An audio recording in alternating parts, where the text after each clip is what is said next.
Assalamualaikum warahmatullahi wabarakatuh. Salam sejahtera bagi kita semuanya. Om, namo buddhaya, salam kebajikan. Pada sesi lanjutan ini kita membahas tentang media massa dan masyarakat. Jadi media dan masyarakat ya. Media dan masyarakat itu tidak bisa dipisahkan begitu saja, saling terkait satu sama lain. Kehidupan media massa itu ditentukan oleh seberapa besar masyarakat menggunakan media massa tersebut dalam memenuhi kebutuhan dasarnya. Kebutuhan dasarnya manusia media massa atau manusia khalayak itu adalah mendapatkan informasi, mendapatkan hiburan, mendapatkan pendidikan, itulah fungsi dasarnya media massa kepada masyarakat. Kemudian timbal baliknya apa ya? Yang di yang di apa namanya didapatkan dari media massa itu timbal baliknya adalah media massa memperoleh keuntungan finansial. Media massa memperoleh keuntungan finansial. Dari apa? Dari komoditas program-program yang disampaikan kepada masyarakat. Kalau masyarakat memboikot atau memusuhi stasiun televisi atau situs berita atau koran, maka berimplikasi terhadap apa? Terhadap pendapatan media massa itu. Pendapatannya diperoleh dari mana? Pendapatannya diperoleh dari kalau televisi dan radio diperoleh dari rating, ya jumlah penonton. Kalau media massanya itu adalah media massa cetak, maka imbasnya kepada oplah atau jumlah frekuensi cetak. Jadi media massa itu tidak bisa hidup kalau tanpa kehadiran khalayak atau masyarakat. Jadi masyarakat dalam media massa itu disebut sebagai khalayak atau audiens, ya. Eh, Sifatnya itu heterogen, sifatnya itu anonim, bahkan pseudonim. Heterogen artinya tidak sama latar belakang sosial, budaya, pendidikan, ekonominya, tidak ada yang sama, tidak ada yang tahu. Apakah yang lagi nonton bola itu kemudian dia masih tamat SD semua, atau sudah doktor semua, atau sudah sarjana semua, tidak ada yang tahu. Tidak ada alat ukur itu. Itu namanya heterogen. Yang kedua, kemudian anonim. Tidak ada yang tahu yang sedang nonton itu siapa namanya, ya, di mana tempatnya, tidak ada yang tahu, tidak ada satupun alat yang bisa mengukur itu. Dan yang terakhir adalah pseudonym, di mana sifat masyarakat itu biasanya pseudonym. Ini masyarakat-masyarakat yang biasanya ada di dunia internet atau netizen atau warganet. Pseudonym itu adalah pemalsuan identitas. Jadi dia menggunakan inisial atau juga menggunakan foto profil yang yang palsu begitu, atau menggunakan nama identitas yang tidak sebenarnya, itu namanya pseudonym. Dimungkinkan karena memang media massa dalam bentuk streaming seperti televisi, radio sudah ada di dalam bentuk streaming.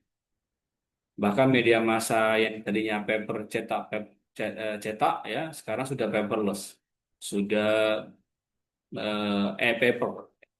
Koran Kompas misalkan itu ada e-paper koran Kompasnya dalam bentuk digital. Atau bahkan sekarang ya yang namanya koran ya bisa koran dalam bentuk digital konvergensi, diakses melalui situs.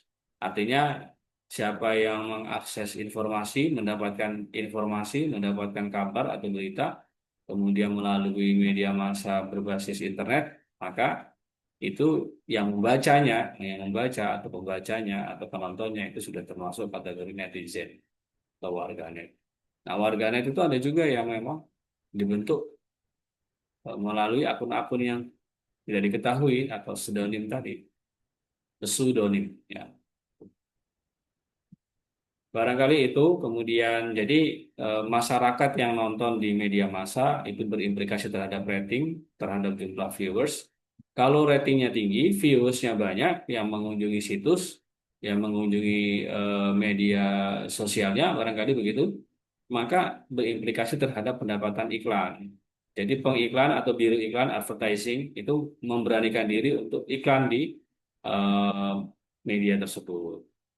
Nah, ketika iklan mau memberikan apa namanya promosinya di media massa itu, maka pundi-pundi didapatkan oleh media massa yang dimiliki. Tapi kemudian kalau masyarakat memboikot atau masyarakat tidak mau menonton atau tidak menarik sama sekali program siarannya, maka yang terjadi adalah berimplikasi terhadap pendapatan media massa itu. Karena pengiklan juga tidak mau mengiklankan dirinya di stasiun televisi yang jarang peminatnya atau ke media massa yang kecil-kecil dia tidak mau. Semakin bereputasi media massa, maka semakin tinggi harga iklannya untuk ditaruh di sana. Ya, jadi itu salah satu yang menjadi problem. Dan ketika masyarakat kemudian mau memberikan eh, reward and punishment, gampang juga. Ketika program siarannya tidak bagus, maka masyarakat bisa memberikan punishment, tidak mau menonton atau memboikot. Dan begitu sebaliknya, ketika program siarannya keren-keren, misalkan, maka masyarakat mau menonton. Ya, gitu ya. Kita kira itu. Jadi masyarakat punya andil juga terhadap keberadaan media massa punya andil terhadap proses apa namanya konstruksi media massa ya, konstruksi sosial realita. Jadi mengambil teorinya Berger and Luhmann dalam bukunya Burhan Bungin itu bahwa media massa itu bisa membentuk realitas di masyarakat. Di era tahun 2000-an itu istilah eh, ada istilah Kipli ya. Jadi ada sampai kemudian sinetron yang Kifli Kifli itu ditiru oleh masyarakat, terutama anak-anak begitu, meniru rambutnya seperti Kifli. Terus ada juga iklan Daya, itu ditiru oleh masyarakat juga, rambutnya seperti ikan Daya. Jadi sebegitu besarnya media massa mempengaruhi masyarakat. Ada juga media massa dari zaman dulu awal-awal memperkenalkan mie. Mie itu mie instan ya begitu ya. Sebelum ada Indomie, sebelum ada mie sedap, itu ada namanya Sarimi. Jadi pertama kali mie instan dikenalkan ke masyarakat itu oleh media massa melalui iklannya. Sarimi, gambar yang orang India itu.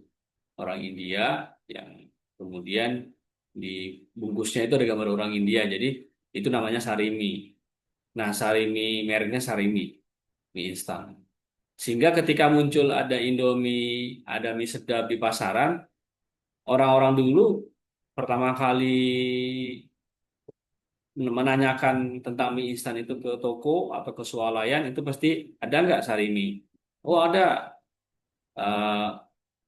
yang yang mie sedap aja deh. Nah, padahal sama aja, beda nama aja ya. Jadi Sarimi ya mereknya.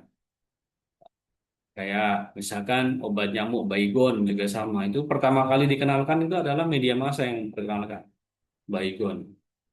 Nah, Baygon kemudian belakangan kan sudah muncul merek-merek yang lain. Tapi tetap aja orang pertama kali menanyakan ke warung atau toko swalayan begitu, pasti ada nggak yang mereknya? Ya ada nggak Baygon begitu? Mereknya Jumbo, mereknya ini dan sebagainya. Barangkali itu terima kasih atas kesempatannya. Assalamualaikum warahmatullahi wabarakatuh.